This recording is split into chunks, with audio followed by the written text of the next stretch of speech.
Hello friends, नमस्कार। कैसे हैं आप लोग? उम्मीद करता हूँ बहुत बढ़िया होंगे। दोस्तों, मैं Dhananjay Kumar Pandey, health and wellness coach.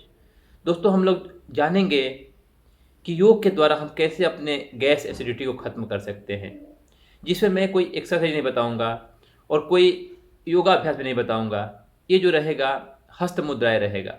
मतलब हाथों का यूज करके, इक्विक प्रेस करके, उंगलियों को दबा करके जो गैस एसिडिटी है उसे खत्म कर सकते हैं। अब वो हस्त मुद्रा है जिसका नाम है अपान मुद्रा। तो अपान मुद्रा कैसे करेंगे और इसके क्या क्या फायदे होंगे? सबसे पहले अपान मुद्रा जब हम करेंगे तो उससे हमें जो गैस एसिडिटी हो रहा है, कब्ज हो रहा है, और हमें अगर चीनी रोग हो गया, शुगर हो गया है, तो वो भी कंट्रोल होगा। और जो भी हमारे शरीर में विकार है, यानी पेट संबंधित जो समस्याएं हैं, कब्ज वगैरह, एसिडिटी हो रहा है, वो ठीक होगा। घुटने में दर्द वगैरह है, इसका भी फायदा पहुंचेगा। तो हम लोग जानेंगे कि अपान मुद्रा कैसे करेंगे। सबसे पहले क्या करेंगे, अपने हाथों को जानना बहुत जरूरी है कि हमारे जो 5 उंगलियां हैं इसमें कौन कौन से तत्व होते हैं। जैसे कहा गया है ना कि छितजल पाव गगन समीरा, पंच तत्वों से बना शरीरा। जो 5 तत्व होता है वो 5 तत्व हमारे हाथों में ही होता है। तो अंगूठे को जो हम लोग अग्नि तत्व मानते हैं, ये हवा है, ये आकाश है, ये पृथ्वी है और ये पानी है। तो ये जो हमारा जल तत्व हो गया, ये हमारा हो गया वायु तत्व हो गया, ये आकाश तत्व हो गया, पृथ्वी तत्व हो गया, ये अपना अग्नि तत्व हो गया। तो ये 5 तत्व मिल करके ही शरीर का निर्माण करते हैं। और इस तत्व को अगर हम कंट्रोल कर लेते हैं तो हम एक स्वस्थ जिंदगी जी सकते हैं। और हमें मुद्रा करने के लिए, हस्त मुद्रा करने के लिए बस थोड़े से ध्यान की जरूरी है। और परफेक्ट जो इशारा होता है, हाथों का तरीका होता है, उसे पकड़ने की जरूरत होती है। तो हम लोग जानेंगे कि अपान मुद्रा कैसे करना है।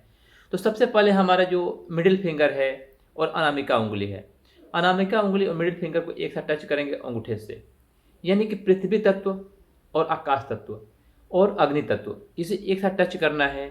और ये 2 उंगली को ऊपर रखना है। आप मुद्रा करने टाइम ऐसे भी कर सकते हैं, लेकिन अगर आप कहीं मान लीजिए बस वगैरह में हैं तो आप अपने घुटने के ऊपर रखते हैं तो इसका ही फायदा आता है। इस मुद्रा को हम दाहिने हाथ से करेंगे। अगर पॉसिबल हो सकता है तो आप दोनों हाथ को भी यूज कर सकते हैं।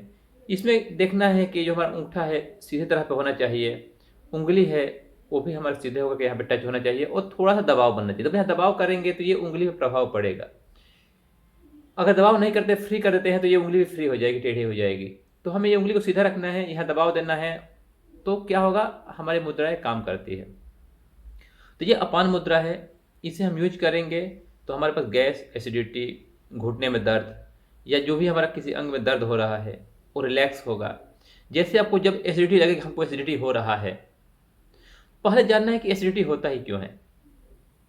जब हम गलत खान पान खा लेंगे, समोसे खा लेंगे, कचौड़ी खा लेंगे, नहीं तो जो हमारा शरीर मांग नहीं रहा है, यानी कि हमारे जो पेट लगभग 60% 70% भर जाता है, तो हमारा जो मन होता है, मना करता है कि नहीं भाई मत खाओ अभी।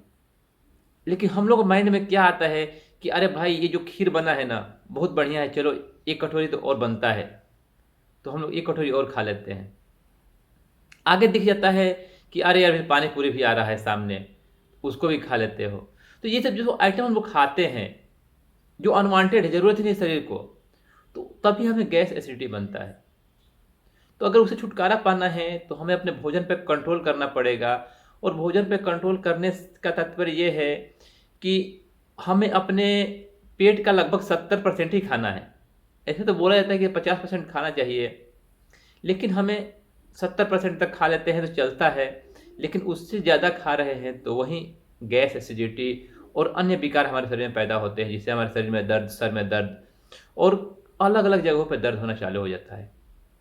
अगर हमारा पेट साफ रहेगा तो हमें कोई बीमारियां, लगभग 80% बीमारियां नहीं आएगी।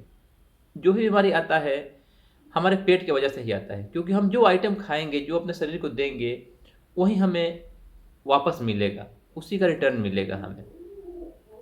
तो हम लोग कुछ कुछ मुद्राएं हम डेली बताते रहेंगे, अपडेट करते रहेंगे, और आप लोग उसका प्रैक्टिस कीजिए। और मुद्रा को प्रैक्टिस करने के लिए हमें 40 से 50 मिनट तक प्रैक्टिस करना चाहिए। अगर आप नए नए हैं, प्रैक्टिस नहीं कर पा रहे हैं, तो कम से कम 15 मिनट का 3 सेट बना करके उसे कीजिए। जैसे 15 मिनट मान लीजिए कर लिए आपने सुबह में, तो 15 मिनट का भी जब टाइम मिले दोपहर में कर लीजिए, 15 मिनट शाम को कर लीजिए तो आपका 45 मिनट हो रहा है। धीरे धीरे प्रैक्टिस करते करते 20 मिनट, 22 मिनट, 25 मिनट ऐसा करके आपका 40-45 मिनट होने लगेगा। और अपने शरीर को जब हमें 24 घंटा समय मिला है तो 1 घंटा अपने बॉडी के लिए, योगाभ्यास के लिए, मेडिटेशन के लिए, नहीं तो हम एक्सरसाइज कर रहे हैं उसके लिए ज़रूर निकालिए। दोस्तों, योग करना बहुत ही ज़रूरी है, क्योंकि जब तक हम स्वस्थ नहीं रहेंगे तब तक हम कुछ भी नहीं कर सकते हैं। जब हमारे शरीर से प्राण ऊर्जा निकल जाएगा तो हमारे घर वाले, हमारे रिश्तेदार बिना टाइम गंवाए हमें तुरंत दफना देंगे। 1 मिनट वेट नहीं करेंगे कि ये हमारा बेटा है, ये हमारी पति है, ये हमारे पत्नी है, इसके लिए थोड़ा सा हम समय दे दें, इनको 1 दिन, 2 दिन, 4 दिन, 10 दिन रख दें, नहीं रखेंगे वो लोग। तो अपने इस प्राण ऊर्जा को मजबूत रखिए, स्वस्थ रखिए और आप भी स्वस्थ रहिए। Thank you, take care, bye bye.